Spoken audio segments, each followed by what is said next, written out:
What if one summer break turned into a lifetime of silence from the people who were supposed to love you most? My name is Mira, I'm 22 now, and I've only told a few people the truth about what happened when I was 12. It was the summer that changed everything. That June, my parents, Brian and Danielle, told me I'd be staying with my aunt for a few weeks while they sorted some things out. No big explanation. No family emergency. Just a quick drive to my Aunt Renee's house in the quiet little town of Greystone. Just for the summer, they said. We need a break, some space. I believed them. I remember sitting in the back seat, hugging my favorite hoodie, watching the trees pass. There was something strange about the silence in the car, not angry, just hollow. I asked when they'd come pick me up. My mom gave me a tired smile and said, "Soon, sweetie. Be good for Renee." My dad didn't say anything at all. When we pulled into Renee's driveway, I still had no clue this would be the last time I'd see them for years. They gave me a quick hug, told me they loved me, and drove off.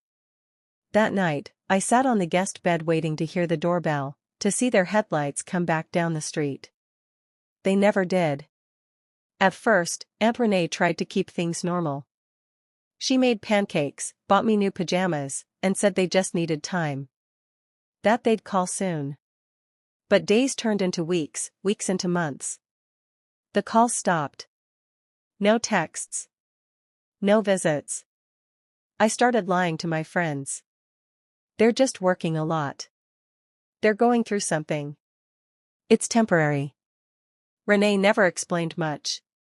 Whenever I asked, she'd just say things like, "Your mom's never been good with emotions," or "They're figuring things out." But what was there to figure out that meant never even calling your daughter? And yet, I stayed silent. I built routines. I followed the rules. Renee ran her house like a clock, dinner at 6, no screens after 9, school, chores, sleep. She wasn't mean, just structured. Honestly, that structure became my comfort. It distracted me from the growing emptiness I didn't know how to name.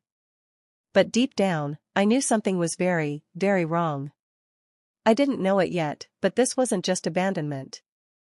It was erasure. They didn't just leave. They gave me away. And I wouldn't discover the truth until 6 years later, hidden in a dusty attic. Sometimes the truth doesn't scream, it waits quietly in a box you were never meant to open. By the time I turned 18, I had stopped expecting answers. I stopped hoping my parents would show up on a birthday or send some surprise message. I told myself they were just gone. Not dead. Just done with me. I had accepted the silence. Worn it like armor. College applications were my escape plan, a future that didn't require a past. I got into a university across the state, packed my things, and left Renee's house with a quiet thank you and a heavy heart. She raised me the best she could, but she wasn't my mom. A few weeks before I moved out, I decided to help her clean out the attic. We were boxing up old books, winter clothes, the usual stuff. And then I found it, a small cardboard box with my name written in faded ink. I paused. Renee saw me holding it. Her smile disappeared, and for the first time in years, I saw fear in her eyes. "Mira, maybe don't." But I was already opening it. Inside were drawings I had made as a child, school photos, and a single envelope. Yellowed. Torn slightly at the edges. It was addressed to Renee. From my mom. I sat cross-legged on the wooden floor and opened the letter with trembling hands. At first, I couldn't even process the words. I was staring at the handwriting I hadn't seen in 6 years. "We can't do this anymore. I need space. I need freedom. She's too much. Please take her, Renee. We can't be responsible for her anymore." I read it twice. 3 times. The words didn't change. It wasn't a misunderstanding. It wasn't a temporary break. They had given me away. Like I was a burden. A task to be reassigned. I ran downstairs, letter in hand, shaking with disbelief. Renee was washing dishes like nothing had happened. I slammed the letter on the table. "You knew," I whispered. She didn't deny it. She just nodded. "I was trying to protect you." I didn't cry that night. Not right away. I felt numb. I sat on my bed and stared at the letter until the ink blurred. The next day, I burned it. I didn't want it anymore. But I could never unsee it. That letter became a scar, invisible, but always aching. And though I left Renee's house, I carried the truth into my new life. I told no one at college. I became the girl with a clean slate, a neutral past. No drama, no tragedy. Until 4 years later, when someone I never expected appeared at my graduation ceremony. My mother. Smiling. Like none of it had ever happened. 9 years of silence. One unexpected smile. And a single question I couldn't stop asking: why now? Graduation day. I'd made it. For years of late nights, exams, ramen noodles, and pretending everything was fine. I was about to walk across the stage in my cap and gown, surrounded by classmates who had no idea who I really was or what I had lived through. To them, I was just Mira, the girl with good grades, steady friendships, and a calm smile. And then, as I descended the steps after the ceremony, I saw her. Standing at the edge of the crowd. Holding her phone like she was taking a photo. My mother. Same face. Same wavy hair. Same distant softness in her eyes. But no trace of the years she'd missed. No recognition of the wreckage she'd left behind. Just a smile. I froze. Every part of me screamed to run. But I didn't. I walked up, heart pounding, and said the only words that came to me. "Why now?" Her smile faltered. She opened her mouth, but no words came. Just silence. The same silence I'd grown up in. That night, I got a message on my phone. "Can we please start over?" I stared at it for hours. What did she want me to say? "Sure, let's just pretend you didn't vanish from my life like I didn't matter." It felt like a trap. A door creaking open after years of being locked. But behind that door? Still the same darkness. I didn't reply. 3 days later, my phone rang. Unknown number. I let it go to voicemail. Then it rang again. And again. On the 5th call, I answered. "Hello? Mira, it's me, your mom." Her voice was small. Almost fragile. But it didn't sound like the woman I remembered. It was the voice of someone trying to be soft after years of being silent. "I know you're angry," she said, "but I need you to know. I never stopped thinking about you." I wanted to scream. I wanted to say, "Then where were you when I needed you most?" But all I said was, "Why are you calling now?" She talked. She told me she and my dad had been broken. That life had gotten too heavy.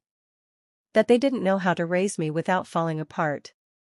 "We thought it would be better, for everyone," she whispered. "Better?" I repeated, my voice cracking. "You think dropping your kid off and never coming back was better?" Silence. Then, like she'd practiced it 1,000 times, she said, "I'm sorry. I want to fix this. I want us to start over." But it didn't feel like she was reaching for me. It felt like she was reaching for herself, trying to erase her guilt. And that's when I realized, this was never about what I needed. It was about what she needed. They left me in silence. So I gave it back, and made sure the world heard it instead. I wish I could say I forgave her. That I cried, ran into her arms, and we healed together like some movie ending. But that's not what happened. Because the truth hit me like a storm. She didn't come back for me. She came back for her guilt. And she wasn't the only one. The next morning, I got another message, this time from my father. Just 5 words. "I'm sorry. Can we talk?" Talk? Where was that energy when I was 13, crying myself to sleep? When I sat in silence through school events, pretending I didn't care that no one showed up? They thought apologies could rewrite history. That we tried our best was a bandage for abandonment. But I wasn't a child anymore. And I wasn't going to let them walk back into my life without consequence. So I did what they never had the courage to do. I told the truth. I started with a single social media post. Just a few sentences. When I was 12, my parents left me at a relative's house and never came back. I waited. 4 weeks. Then months. Then years. They told no one. Not even me. The responses were overwhelming. Messages from friends. Strangers. People who had known my parents, worked with them, admired them. They started asking questions. My parents started panicking. That's when I found the second letter. I went back to Aunt Renee's attic, hoping for something I'd missed, and I found it. A letter from my dad to Renee. Not soft. Not apologetic. Just cold and final. She's your responsibility now. We can't deal with Danielle's breakdown and a child at the same time. That was it. Not even my name. So I kept going. I never lied. I didn't need to. I just told my story, the one they buried for nearly a decade. They tried everything. Emails. Phone calls. Even showed up at my apartment once, knocking on the door like desperate salespeople peddling redemption. I didn't answer. And when they threw a dinner party trying to celebrate our reconciliation, with photos of me as a child, handwritten cards for the guests, expensive food, I didn't go. That was the moment everything shifted. Their friends, the same ones who once saw them as perfect parents, started to pull away. The truth made its way through their community. And the image they'd spent years protecting? It cracked. My father lost 2 major clients. My mother stopped showing up to social events. The whispers grew louder. They hadn't just lost me. They were losing everything. I never raised my voice. I never retaliated. I just refused to play along. They thought they could leave me in silence. So I made their silence deafening. And in the end, I wasn't the broken one anymore. They were. Because while they watched their world fall apart, I built mine. On my own. Without them. And I never looked back.